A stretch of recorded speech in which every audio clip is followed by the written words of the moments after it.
Hey everybody, this is Captain Fool reporting for duty, giving you my weekly comic book review. So sit back and enjoy.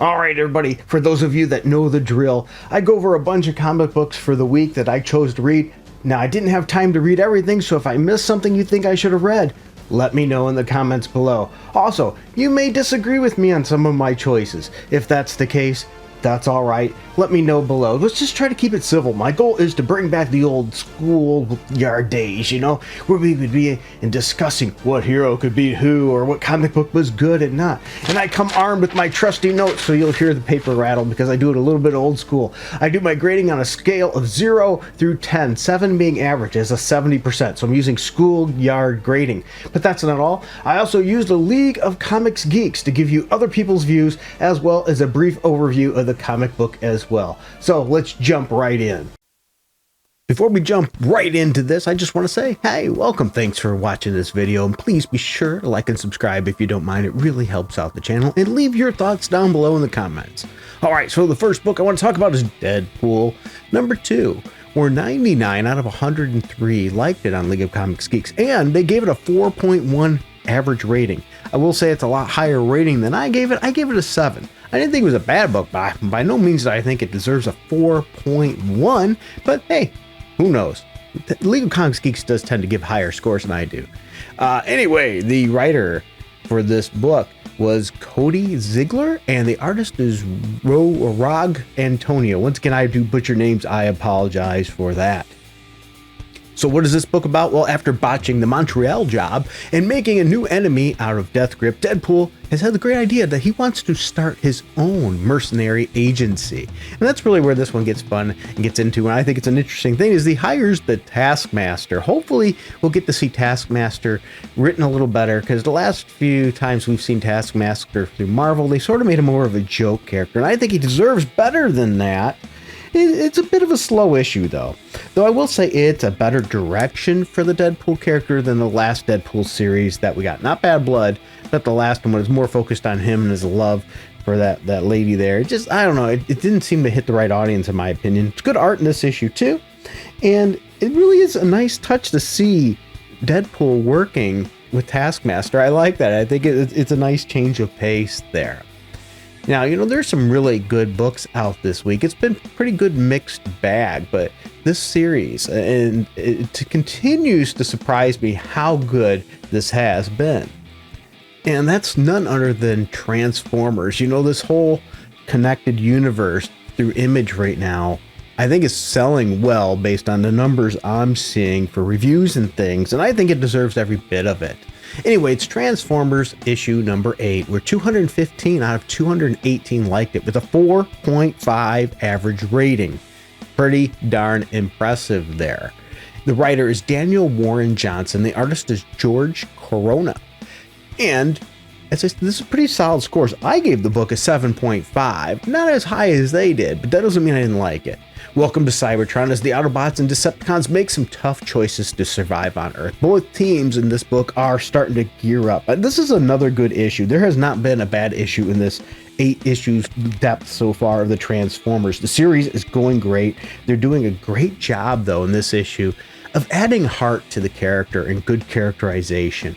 They really make it more believable. This is a robot we're talking about, but they're giving the feeling atmosphere to that. I think it's really good. Both sides, Autobots and Decepticons, are both building up their teams to do what's next. I think this is good. If you are not reading this, you're really missing out on something. Hey guys, today's video is sponsored by my wallet. Yeah, I'm not trying to push any kind of wallet or pimp any wallet out. What I mean is it's sponsored by my personal wallet and the cash that comes out of it to pay for these things. If you want to help with this, you can hit like, subscribe, that notification bell. Those are great ways to get started. But if you find yourself in a position where you can help the channel more, we have a Patreon and a subscribe star down below that you can click on those links. And for as little as $1 a month, you'll have special videos and things to just you, music that you can get. Or maybe if you wanted to, a one-time donation just to help out, we have a Streamlabs link down below. Or we also have, if you go to the Patreon shop, you could buy a song for like $3. I wish I could put them a little lower, but that's the minimum they allow for that. So there's lots of options. Sometimes you might even see an Amazon link. If you want to buy anything through Amazon, click on my link first, then go through there. That'll give me a couple pennies, possibly that way too as well. So there's lots of ways you can help out the channel, because without you, it would not be possible. So thank you, everybody. And let's get back to the video.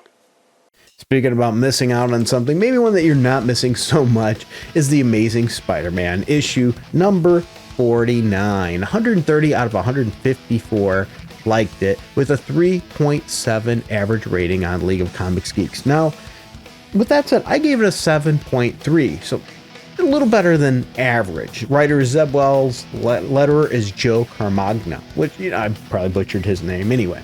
Vampires are running rampant because we have a tie-in to the Blood Hunt. Normally, I'm not a big fan when comic books have their stories interrupted with tie-ins. But in Spider-Man's case, it's Amazing Spider-Man in particular, it's probably a good thing. The more we switch it up and go to a story that's maybe out of this writer's control, it might be for the better. Having these vampires, it really has an interesting twist to this. Spider-Man starts because he's fighting vampires. He doesn't feel he has to hold back.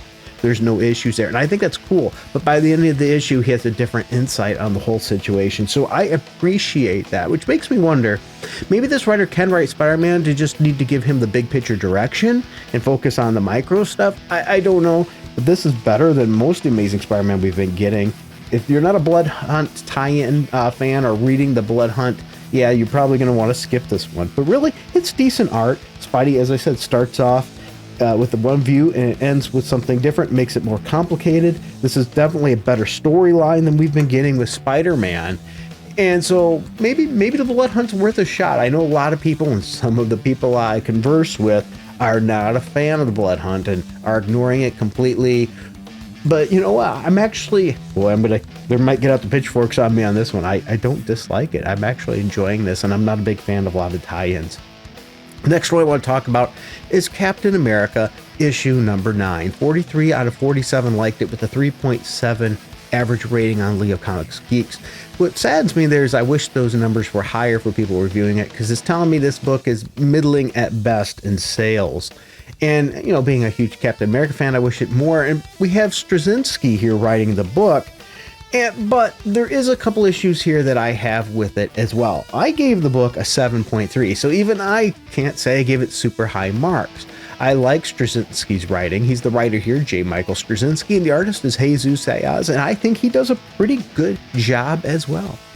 But here we are to stand against death. Captain America has a new mission: to assemble 6 new change agents under the front door Cabaret's protection before they can be found by those who want them eradicated. But his first recruit is already in danger. And there's a penguin. What is that? Well, this issue has good art. It actually has good story progression as well. It's well done. And it's one of the things that this Straczynski does well, if I can pronounce his name today, Straczynski does well, in my opinion here, is he portrays Steve Rogers as smart. And he is. A lot of people forget that aspect of Steve Rogers. Not only did his physical prowess increase, but his mental prowess does as well. He's a very quick thinker and being able to come up with things, and he does in this issue. I'm not a fan of the overall major story here, but it's starting to grow on me. The Cabaret thing is just, I think we needed to go more espionage-wise with Cap, but I understand sometimes we have to go outside of that. And this is more of Straczynski's wheelhouse with this fantastical kind of stuff, so maybe it'll pay off. As I said, the story's starting to grow on me. I would love to know your thoughts, though. Are you liking this twist on Captain America, or do you wish he would stay more grounded? I'd like to know. Now, I really can't say Captain America stays grounded. I mean, look at all the Avengers stuff he does and big stuff. So I'm not saying that, Cosmic Cube, right? All that. it's just, I think a spy espionage thing would be great. If anything, to be honest with you, I think I'd love to see Chuck Dixon take a run at Captain America. Based on his Batman work in the Bat family over the many years, I think he could do a fantastic, grounded espionage, spy kind of thriller story with Captain America. But I'd love to know what you think. The next one I want to talk about is the Avengers issue number 14. I really like the cover of this, partly because not only does it have Captain America on it, and this is the mainline cover, by the way. There's some alternate covers that are okay, but it also shows Hercules. We have not gotten Hercules in quite a while, let alone a good, well-written Hercules. So Avengers issue 14. 165 out of 176 liked it with a 4 average rating, which is telling me that Avengers is actually moving pretty well. I mean, when I say actually, it should be. They're a popular team right now for Marvel, but you know, Marvel has a way of screwing things up. So it looks like this book is moving well. I gave the book a 7.5 as well. I know not a lot of people I know are enjoying this series like I am, but I'm actually liking it. Writers Jed McKay, artists Carlos Fabian Villa. And it says a new team lineup debuts. And I think that's why I like this team actually better than the core team of the Avengers we've got right now. With the current Avengers tied up under the siege during Blood Hunt. Yes, this is another Blood Hunt tie-in. Bear with me there. So if you're not into that, you could probably skip this issue and not miss anything. But we have Captain Marvel calls for aid because the Avengers are all busy. So who takes up the team? None other than the real Captain America, Steve Rogers. And once again, this is not to be a slight on Sam, okay? I like the Falcon. I love the character of Falcon. I think it did him a great disjustice to take all that popularity that was built up on that character as the Falcon and then change his name just to try to capitalize on the name of Captain America. It takes away from what makes him special. Ooh, probably gonna get some negativity on that one. So anyway, Captain America gathers his forces of Quicksilver, the new female version of Hawkeye, which I say new, but she's been around for some years now, Hercules, and Hazmat. You know, I'm not a caring much for the character of Hazmat. I've never been a big fan of Quicksilver either, or this version of Hawkeye. But this team's fun. I'm enjoying it. So they're taking on a horde of vampires, and yes, we've got Hercules. And I like this style. Now, the cover art of Hercules is completely different than the interior art, because Hercules wearing an armor kind of deal in the interior, which is a pretty cool look for Hercules as well. He's got a cool sword, and they're taking on vampires. It is nice to see Hercules back with his attitude. Really good. So this is a Blood Hunt tie-in, and I did enjoy it. It's nice to see Captain America doing Avengers business. It's great to see Hercules in a book, especially in an Avengers book again. I think he's an underutilized character. Of course, maybe they're starting to do that because of the next Thor movie. Who knows? So once again, I'm not a big fan of the actor. I mean, when you got a guy playing Hercules, the guy's got to be huge and muscular. Come on, he's got to be. The guy they got, maybe he'll pump up bigger. I don't know. Maybe I'm just rambling here. But nonetheless, this is a fun issue.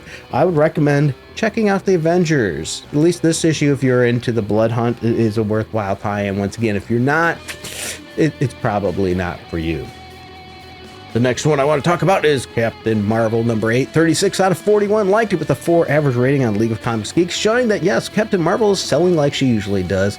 Low, mid-tier, and slowly dwindles. And that's not cheap shot. I like the character if they'd actually write her well.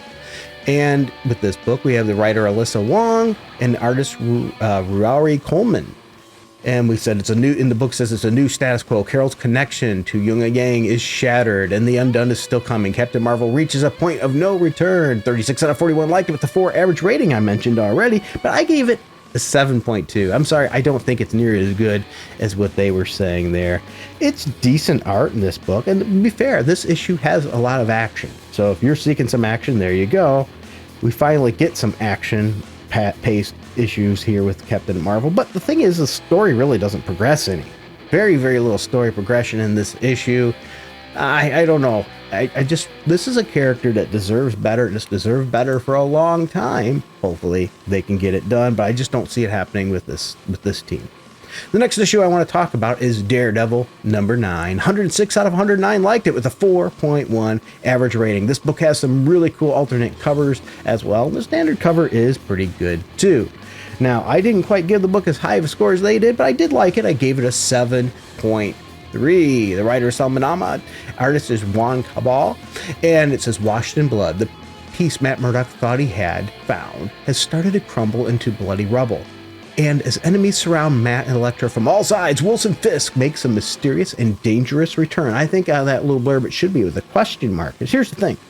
There's something off with this Fisk making a play for Hell's Kitchen. It seems beneath him at this point, and Daredevil's addressing that in this story, which makes me think that it's probably really not him. It might not actually be Fisk. It might be somebody masquerading using Fisk as a front, but who knows? It's got good art in this issue, and it's an interesting story. I don't think Daredevil fans will be disappointed as Matt Murdock continues to struggle with his new life. He goes to finally see his buddy Foggy Nelson that he hasn't, and maybe doesn't exactly get the welcome that he thought. He was afraid to come back to him with the time that's passed because everyone thought he was dead. And I think some of it shows here, and there's some good merit behind those thoughts. The next issue I want to talk about is Venom number 33. I keep kicking myself. I keep getting this, and I don't know why. I'm just not that happy with this series. But 66 out of 76 liked it with a 3.7 average rating on League of Comics Geeks, where I gave it a 7. Al Ewing is the writer, and artist is Juan Ferreira. And as the little blurb says, as the earth is smothered in eternal night, Venom unleashes their lethal justice on hordes of blood-sucking vampires, because yes, this is another tie-in, because they're trying to suck in your dollars. Marvel loves to do that. Tie-in, buy this book, buy that book, hoping that you'll enjoy those books and generate more money from them. I wonder how effective that really is. I don't know. I think this book has good art. And the story direction is actually a nice break from the convoluted Venom storyline mess we've been getting. So believe it or not, once again, I'm enjoying the tie-in actually taking away from the main story, which is probably not a good thing in general. So maybe the Blood Hunt tie-in can improve this Venom book. I don't know. I doubt it. I still don't like all the crazy zillion Venom symbiote things and all that. I just don't know. Another book that I really like to know your opinion. Can you support this book? Why should I be liking it? Am I missing something here? I know they've really expanded, with the alien race and all that, but I don't know. It just doesn't do it for me. Now, this next book continues to be a bit on the controversial side, and it's Batman issue number 147, where 224 of 247 liked it with a 3.9 average rating. It looks like the sales continue to be okay for Batman, maybe even picking up, and people are starting to like it a little bit. It appears more than what they were, and I think maybe it's because we got a little bit of a story change. It's still the same major story arc, but there's a little bit of a different direction with it. And the writer's Chip Zdarsky and the artist is George Jimenez. No allies, no weapons, no hope. With no allies, no weapons, and almost no hope, can Batman fight back before Zur makes a true devil's bargain. The world is about to know Zur's true power. Him and his new sidekick, Dark Prisons, continue. I think the art is okay in this issue, and it's nice seeing the valuable connection between Bruce and Tim. Tim Drake can be a great character when written right. When he had his original miniseries and run, they were great. His last run of Robin was a complete turd fest. It ruins the character. They need to revert all that garbage back. And I know people are going to get mad at me because, well, the bisexual stuff. No, that never made any sense. They shoehorned that in. Anybody that read the original Robin realized the relationship between Stephanie Brown and Robin. Now you go, well, he's bi. No. You look at how his friendship relationship was. All of a sudden his friend came out, which it didn't make any sense. The natural conversation there that even he was into Tim Drake's mom. Of course, people are going to say he was just doing that in fronting, which is a possibility, to be fair. It just didn't come off as organic. It came off as forced. The stories were terrible. The artwork is atrocious. It's nice seeing Tim drawn and written well. And it really shows that, Tim Drake has always been the one to realize, hey, Bruce, you need somebody here to help you. And Bruce is getting that as well, but it's almost like that Tim Drake is there when he needs him, and he can appreciate that and know that. And it was nice to actually see that. Now, I will say, the new bat suit that they show at the end is horrendous. Please redesign that for the next issue. That new bat suit, I think, is garbage. I gave this book a 7.4. I almost should have downgraded it from that bat suit alone, because that bat suit looks stupid. But hey, if you like it, let me know in the comments. I'd love to hear your different opinions. Or if you want to back it up with me and say, yeah, that suit is stupid, feel free to let me know in the chat. Let's have a little fun with that. This next issue I didn't even know was going to exist until I seen it on the shelves, and that's Blood Hunters. And of course, this is a Blood Hunt tie-in, so I thought I'd check it out because the cover shows, shows Dagger, which I like to read more about Dagger. I think she deserves more attention. We've got Hawkeye and some other things here. 98 out of 113 liked it with a 3.7 average rating on League of Comics Geeks. And I have a completely different view of this issue. I gave this a 6 out of 10. The writers Christos Gage, as well as Erica Schultz and Mark Russell. I think each writer took on a different story because there's really those three characters that are getting spotlighted in this. And it's going to have different artists too. Bernard Chang, Bob Quinn, and Xavier Guerin. So it's like a 3-person team to do it. The first in a new anthology series that explores how the shattering events of Blood Hunt cover the breadth of the Marvel Universe. Hawkeye is on the run, which is one of the first things I want to talk about. I'll get on that in a minute. But does he have enough trick arrows in his quiver to avoid the both long arm of the law and the vampires? We also have a story about Man-Wolf with J. Jonah Jameson in it, and we have a story with Dagger. So here's my thoughts here. The first story is with Hawkeye is mediocre art, but there's a couple things here.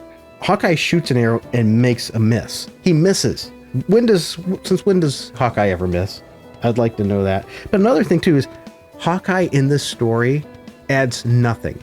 There was nothing added to the Blood Hunt miniseries with this by having Hawkeye here in this story. If anything, it takes away from the story that he's currently in on his own.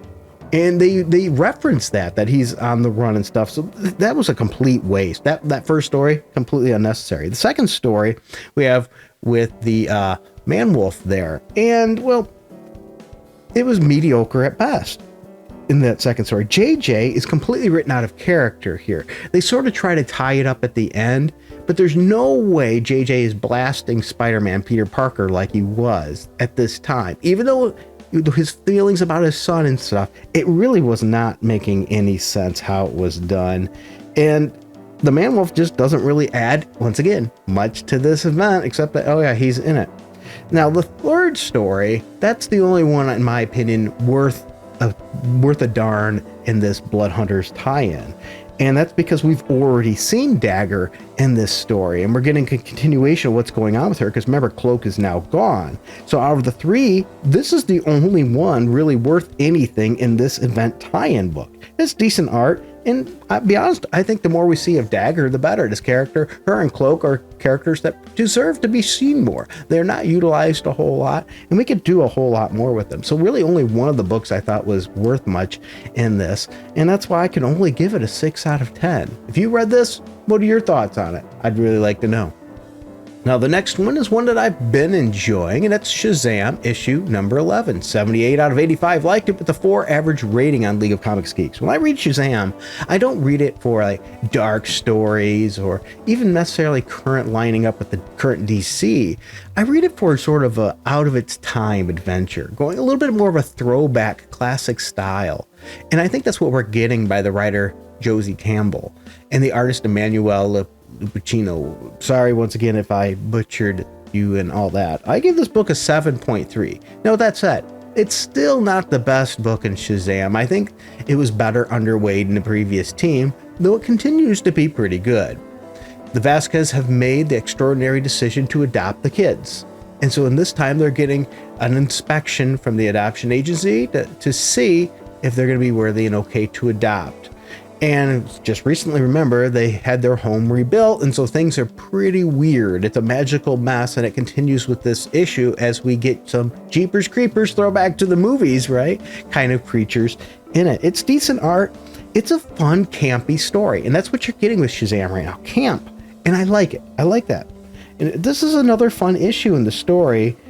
And this story arc says it's going to conclude with 12 issues. I hope it's not the end of it. I don't think it's selling bad when we're continually getting mid-level amount of reviews. So it's probably got mid-level sales, which should, I think, be enough to continue the series. And I'm hoping I'm right there because I'm enjoying it. Even though it's maybe not as good as it was, I'm still enjoying it. So, next comic. Next one I read was Suicide Squad Kill Arkham Asylum number 4. 15 out of 22 liked it with a 3.2 average rating, making it believe that not a lot of people are reading this book and not a whole lot of people are liking it. And I'm not too far from that decision either as well. The writer is John Layman, the artist is Jesus Avranches. And it says the most brain-bending, backstabbing, boomeranging issue yet. Yeah, that makes sense. We have a lot of mental manipulators here in Captain Boomerang and how he's getting selected to be on this Suicide Squad. And here's the thing, the art could be a lot better in this book. It's a dark story, and it is nice getting some more focus on Captain Boomerang. So I get that. But really, otherwise than that, it's really nothing special. I gave this book a 7. When you do a mini series, I think it's got to punch above average. If you're not punching above average, why would somebody go out of their way to get a mini series? So sometimes a mini series can be used as a gateway to start a full-fledged series, but we continue to get mini series for Suicide Squad, and so I think each one needs to carry a lot. If you're going to have a select contained issue, contains amount of issues for a story, it should be planned ahead and really worthwhile. And I just don't see it here. I mean, it's probably just another book that's created to sell in a trade. Yeah, I don't know. I just don't picture it as enough to bring in the readers for that as well. Here are my notes here. I'm going to talk about my last one now. This one's a little bit disappointing in my opinion, but some people might enjoy it more than I do, and that's Birds of Prey, number 9. I think part of the reason is I have high expectations for Birds of Prey. Due to the past, what we've had some really good runs with Birds of Prey, and this one is okay. 136 out of 147 liked it with a 3.8 average rating. Way different than what I gave it. I'm going to give you my rating, though, at the end, because I want to hear if yours differs than mine. The writer's Kelly Thompson. The artist is Jonathan Case. It says, the birds search for Barbara Gordon. If the Birds of Prey have one mission, it's protect Barbara Gordon at all costs. That mission is not going great. So yeah, if you haven't been reading the series, something's going on, and it's focusing on Barbara Gordon. Diana and her team search for Barbara in a strange new world that seems specifically designed to trip them up. Many mysteries lurk in the dark of this world, and some of them don't even want to kill you. Maybe, kind of. We don't know. First of all, the cover just is not that great. It doesn't grab your attention. Some of the alternate covers are significantly better than this one. A cover on an issue is a very important thing. If they expect you to go to comic shops nowadays to get comics, is the only way to get there, that comic on that picture, that cover needs to go, whoa, I need to check that out. And I just haven't been seeing that much with the standard covers for Birds of Prey. This book needs better art. These characters deserve better art. And really, there's not any real story progression in this issue either. It was just sort of more filler type of an issue. And this issue did not really add much, as I said, to that story at all. No progression, no real addition to the story that I can tell. Maybe you disagree with me here, and if you do, I'd really like to know why, because I'm sorry, I don't see it. I didn't see what made this book worth its $3.99 cover price, because I gave this book a 6.8. I think this was a misstep in the Birds of Prey, and when you're only 9 issues in, you can't have that many missteps, or people are going to jump off that book. Those early stories need to maintain and hold their attention with a couple, maybe once in a while there are missteps. I think this is a misstep, but you might not. Well, everybody, I want to say thank you to these people here. They've continuously helped and supported this channel. Make sure you check them out. Say thank you if you can. And check out some other great YouTube channels for different comic books and nerd culture and things like Wild Elf. Things like that. They're worth checking out. Because you know what? We're building a community here, and you're part of it too. All right, everybody. I know this was a long one. Take care. Thank you all. And until next time, keep it frugal.